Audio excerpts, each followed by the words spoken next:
What's up, YouTube? It's your boy Durkee Chan. Welcome back to another market recap. So the market is up today in the open in the morning, and that's mainly because of the jobs report. So better than expected growth has come in. People are loving that. There's also yesterday talks with Trump and China, Xi Jinping, so that's boosting the market. Looks like the talks are positive, so things are looking good. Also, there's some cooling Trump, Musk, Twitter. Oh my gosh, if you guys were on Twitter yesterday, or if you were just online, TikTok, you would have heard about the Trump-Musk civil war that was going off. They were throwing jabs at each other, and that caused Tesla to just drop. We'll cover that quickly. But it looks like they're cooling off, and we'll see how that goes. But overall, it's just easing trade tension, good jobs report number. We're going to have to wait until middle of June to get the CPI report. So it's just every week there's some action that's either going to push or pull the market. So let's take a look at right now. S&P500, we briefly touched 600. Now we're just slowly cooling off as people are taking profits after this tremendous run.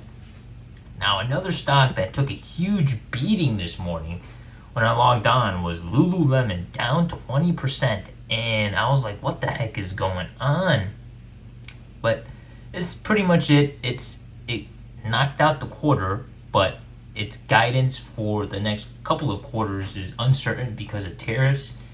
Most of the close is made in Vietnam. As you can see from my channel, I do a bunch of reviews on it. And if you're not making it in America, you're going to get tariffed. So what they're going to do is they're going to have to raise prices from what it sounds like here. Ask ChatGPT what's going on, and they're going to try to raise prices to beat that.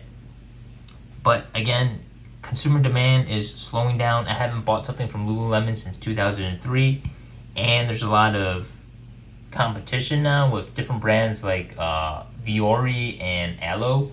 So multiple headwinds coming in, but we'll see if LULULEMON, which I think is a market leader in athleisure, can withstand that storm. So yeah, tough. And if we take a look at the chart, I mean, damn, it's been down 30% year to date. Oh boy. I mean, similar to things like Nike. Nike's also down as well, so not surprising. But if you're a long-term holder, you know, this can be tough to stomach. Since COVID, pretty much. If you're a day trader, you could trade off this volatility, but that's just tough. As a long-term investor, that's kind of tough. And then if you look at something like Nike, they're also facing something very similar. Well, had a nice little pop today, but I mean, year to date, it's still down 17%. So these athleisure companies are having it tough. Now let's move on to Tesla. So Tesla yesterday took a huge slump. As you can see, June 3rd, it was at 351, and now it dropped 50 points. But it kind of recouped some of it overnight. Tesla is a small bounce on today's market update. That's all I have, guys. Ciao.